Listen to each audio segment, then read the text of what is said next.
Assalamualaikum warahmatullahi wabarakatuh.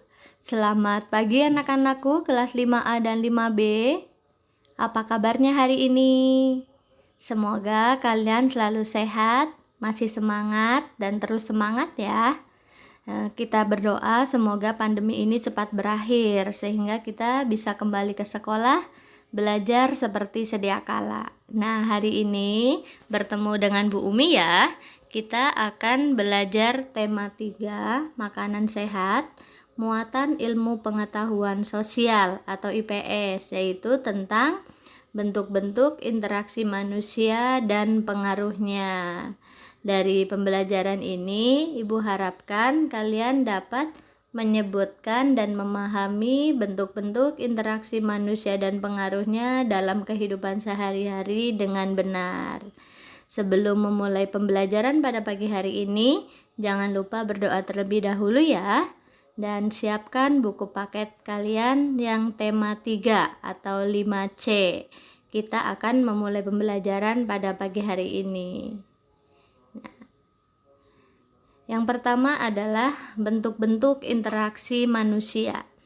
Ya, interaksi manusia ada beberapa bentuknya. Yang pertama adalah interaksi sosial, interaksi manusia dengan lingkungan, interaksi ekonomi, dan yang terakhir adalah interaksi sosial budaya. Nah, apa itu interaksi? Ya, kita akan bahas pada slide berikutnya ya. Perhatikan dengan baik video dari Ibu berikut ini. Nah, yang pertama adalah interaksi sosial. Interaksi sosial merupakan hubungan-hubungan sosial yang menyangkut hubungan antar individu atau seseorang dengan kelompok, dan kelompok dengan kelompok. Tanpa adanya interaksi sosial, maka tidak akan ada kehidupan bersama. Proses sosial adalah suatu interaksi atau hubungan timbal balik atau saling mempengaruhi antara manusia yang berlangsung sepanjang hidupnya di dalam masyarakat. Nah, kalian tentu tahu ya bahwa manusia adalah makhluk sosial. Siapa yang tahu makhluk sosial itu apa? Iya, tidak dapat hidup sendiri dan selalu membutuhkan orang lain dalam kehidupannya. Nah, manusia melakukan interaksi dengan orang lain untuk memenuhi kebutuhan hidupnya, baik kebutuhan materi maupun rohani. Nah, seperti pada gambar ya. Nah, itu ada syarat terjadinya interaksi sosial. Terdiri atas kontak sosial dan komunikasi sosial. Kontak sosial tidak hanya dengan bersentuhan fisik secara langsung. Nah, dengan perkembangan teknologi, manusia dapat berhubungan tanpa bersentuhan. Nah, tidak secara langsung. Misalnya melalui telepon, telegram, email, Facebook, atau media sosial lainnya. Nah, di sini komunikasi dapat diartikan jika seseorang dapat memberi arti pada perilaku orang lain atau perasaan-perasaan yang ingin disampaikan oleh orang tersebut. Jadi yang dimaksud dengan interaksi sosial adalah bisa hubungan hanya antara individu dan individu, satu orang dengan satu orang. Bisa satu orang dengan banyak orang. Bisa juga banyak orang atau kelompok dengan banyak orang lainnya atau kelompok lainnya. Itulah penjelasan dari interaksi sosial ya, hubungan antara manusia dengan manusia. Nah, sekarang adalah interaksi manusia dengan lingkungan. Ya, kalau tadi interaksi sosial manusia dengan manusia. Nah, sekarang adalah selain berinteraksi sosial, manusia juga berinteraksi dengan lingkungan. Interaksi antara manusia dan lingkungan merupakan proses saling mempengaruhi antara satu dan lainnya.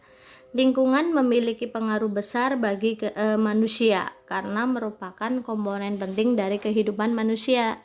Begitupun sebaliknya, manusia memiliki pengaruh besar terhadap lingkungan dalam hal pemeliharaan dan pelestarian.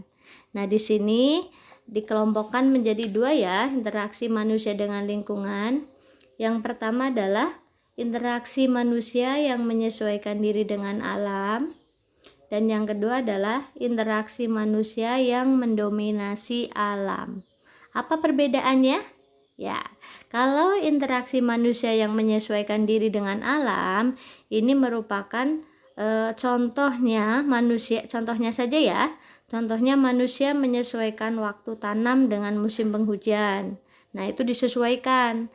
Kapan menanam, kapan musim hujan. Waktu untuk berlayar menyesuaikan dengan keadaan cuaca. Menghindari tinggal di daerah rawan bencana alam. Nah, ini berarti interaksi manusia yang menyesuaikan diri dengan alam. Kalau interaksi manusia yang mendominasi alam itu merupakan usaha manusia dalam memanfaatkan sumber daya alam dengan menggunakan ilmu pengetahuan dan teknologi yang dimiliki. Misalnya, melakukan hujan buatan walaupun tidak lagi musim hujan ya. Nah, ini kadang-kadang lahan yang kekeringan karena musim kemarau panjang membutuhkan air. Nah, sehingga dibuatlah dengan bantuan teknologi, dibuatlah hujan buatan. Itulah perbedaannya ya. Nah, kita lanjutkan dengan interaksi ekonomi. Nah, interaksi ekonomi ini adalah hubungan-hubungan yang berkaitan dengan kegiatan ekonomi. Di sini Ibu contohkan, nah, kegiatan di pasar dan di pabrik ya, karena hubungannya dengan ekonomi. Nah, di sini interaksi sosial yang di pasar terjadi karena orang-orang saling berkomunikasi. Mereka berasal dari latar belakang yang berbeda-beda. Ada yang berasal dari suku Jawa, Madura, Batak, Papua, dan lain-lain. Keberagaman tersebut tidak mengganggu proses interaksi sosial karena bangsa Indonesia memiliki semboyan Bhinneka Tunggal Ika yang artinya walaupun berbeda-beda tetapi tetap satu. Nah, di sini interaksi ekonomi hubungannya dengan pemenuhan kebutuhan manusia ya untuk mencukupi kebutuhan hidupnya. Maka mereka melakukan interaksi yang berhubungan dengan ekonomi ya. Nah, berikutnya adalah interaksi dalam pembangunan sosial budaya. Nah, masih ingat ya? Nah, Ibu jelaskan kembali ya bahwa Indonesia adalah bangsa yang berbudaya. Budaya dan adat istiadat sangat kental dalam kehidupan warga negara Indonesia dan tidak dapat dipisahkan sedikit pun. Oleh karena itu, pembangunan bangsa juga dilakukan dalam bidang sosial budaya ya. Nah, di sini interaksi sosial budaya dan ekonomi dilakukan dalam rangka pembangunan nasional yang bertujuan untuk meningkatkan taraf hidup dan kesejahteraan sosial warga negaranya. Di sini tujuan dari interaksi dalam pembangunan sosial budaya sudah jelas ya, bahwa ini untuk mewujudkan masyarakat bangsa yang modern setara dengan bangsa-bangsa lain tetapi tetap memiliki jati diri bangsa.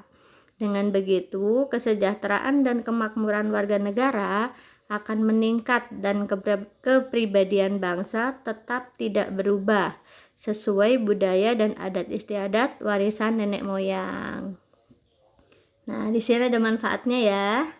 Nah, menjaga kelestarian budaya, meningkatkan kesejahteraan masyarakat, dan yang terakhir adalah mengembangkan keterampilan. Nah, di sini ada beberapa bentuk upaya pembangunan sosial budaya. Nah, di sini untuk meningkatkan pendidikan bangsa dengan tetap mempertahankan norma dan aturan dalam masyarakat, melestarikan budaya bangsa dengan membentuk desa-desa budaya yang memiliki potensi wisata, mengajarkan budaya bangsa pada generasi muda dan penerus bangsa melalui lembaga budaya. Nah, lembaga budaya di sini Ibu contohkan adalah berupa sanggar tari. Nah, sanggar tari merupakan contoh pembangunan sosial budaya yang ada di masyarakat. Sanggar tari sangat bermanfaat bagi warga masyarakat khususnya pelaku seni tari untuk mengembangkan bakat dan kemampuan dalam bidang seni tari. Nah, di kelas 5 siapa coba yang sudah pintar menari? Nah, itu merupakan kegiatan yang bagus ya. Nah, sanggar tari juga bermanfaat bagi generasi muda bangsa untuk lebih mengenal budaya dan kesenian tari yang ada di Indonesia. Nah, alhamdulillah sudah selesai ya. Kita ada sedikit tugas nih dari Ibu. Tugasnya adalah buku paket tema 3 halaman 29 yang ayo mencari tahu. Halaman 76 yang ayo mencari tahu juga, dan buku LKS tema 3 halaman 9 sampai 10 bagian A dan B saja. Alhamdulillah pembelajaran pada pagi hari ini sudah selesai ya. Ibu harapkan dari apa yang Ibu jelaskan tadi dapat mempermudah kalian dalam memahami materi hari ini, khususnya muatan IPS tentang bentuk-bentuk interaksi manusia. Nah, jika ada yang belum jelas atau ada yang mau ditanyakan, boleh tulis di kolom komentar ya, atau japri ke Ibu. Nah, Ibu akhiri pembelajaran pada pagi hari ini. Kurang lebihnya mohon maaf jika ada salah kata dari Ibu dalam penyampaian materi. Tetap jaga kesehatan kalian ya. Billahi taufiq wal hidayah. Wassalamualaikum warahmatullahi wabarakatuh.